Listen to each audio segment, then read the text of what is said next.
Drivers have an undeniable influence on the success and well-being of the business. Safe driving and freight securement on pickup are critical components of our drivers' duties. But one aspect that is often overlooked is the verification of proper packaging at the time of pickup. The moment we pick up freight, we are liable for its safe delivery.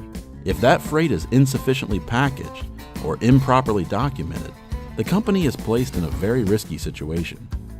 It is critical that we identify and correct these shortcomings before we take possession of them.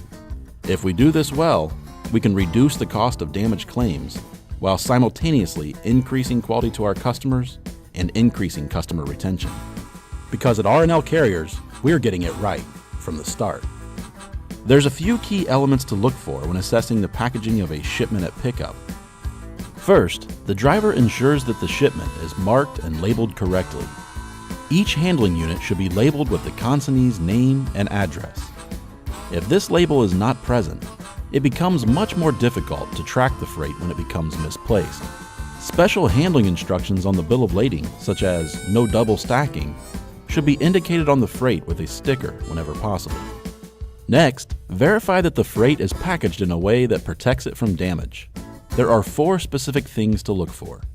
Freight should not exceed the dimensions of the pallet. As the freight is loaded, unloaded, and loaded again, freight gets pushed into the trailer tightly with other freight. If the freight extends beyond the dimensions of the pallet, the freight can be damaged from contact with forks and other freight. This contact with other freight can also cause damage to that freight. With this sort of large freight, a larger pallet, a custom crate, or sturdy packaging should be used to provide sufficient protection. All voids within the pallet should be eliminated whenever possible to prevent freight from shifting in transit. When these voids are identified, they should be filled with dunnage, such as cardboard. Freight should be protected by packaging on all sides. If the product is directly visible, that is a good indicator that the freight is not properly protected. Also note, shrink wrap alone is not enough. Cardboard and corner protectors go a long way in protecting freight. Then shrink wrap can be applied over the packaging. Pallets should have cardboard separating the pallet from the freight.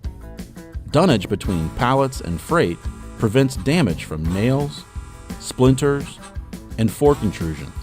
This separation is particularly critical for spillable freight like drums, pails, or bags. If there are no issues with any of these elements, the freight is well prepared for shipping and is picked up following the standard process. If there is an issue with any of these elements, the driver uses this opportunity to educate the shipper of best practices in shipping. In order to properly maintain impeccable customer relations, the driver reassures the shipper that protecting their freight is our #1 priority. Once the shipper has been informed that their freight is not properly packaged, there are 3 possible solutions. 1.